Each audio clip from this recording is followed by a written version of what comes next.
kā devām mums.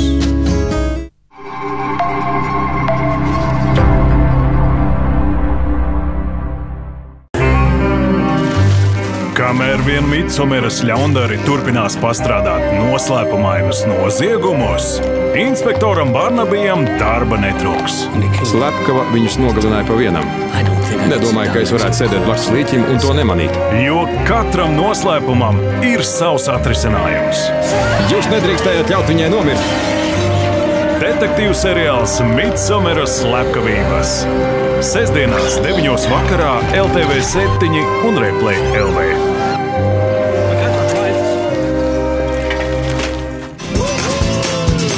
Viņus vieno aizraušanās ar motocikliem, ceļošanu un kulināriju. Tā bez šaubām ir labākā desa, kādu esmu ēdis. Saimons un Deivs dodas apkārt Baltijas jūrai. Ko par latviešiem un mūsu kaimiņiem domā divi briti? Vai šīs varētu saukt par svinībām Latviešu gaumē? Dokumentālu filmu cikls Baikeru garšas ekspedīcija Ziemeļi. Psihedēliskais buljons. Ceturtdienās 15:05 vakarā LTV7 un Replay LV. Kategatu plosa nesamierināmu sāncenšu ambīcijas. Slavējiet savu jauno ķēniņu. Veseksu apdraud vikingu karaspēks, bet Islandē ieceļotājus gaida mīklaini notikumi. Tagad joprojām iebdams upuru asinīs, jūs nākat un apgānāt arī šo svēto vietu. Tikai bargie skandināvu dievi zina, kā tas viss beigsies. Vēsturisks seriāls Vikingi. Otrdienās 10:00 vakarā LTV7 un Replay LV.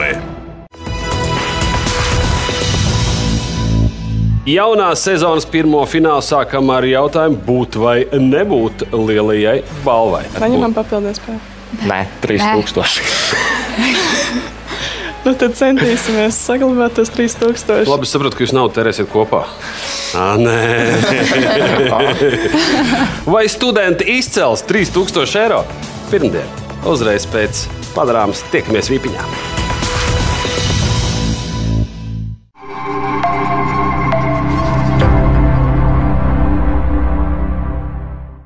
Ivo atbrīvo sasietos Līgu un Leonu. Anna pasaka Katrīna.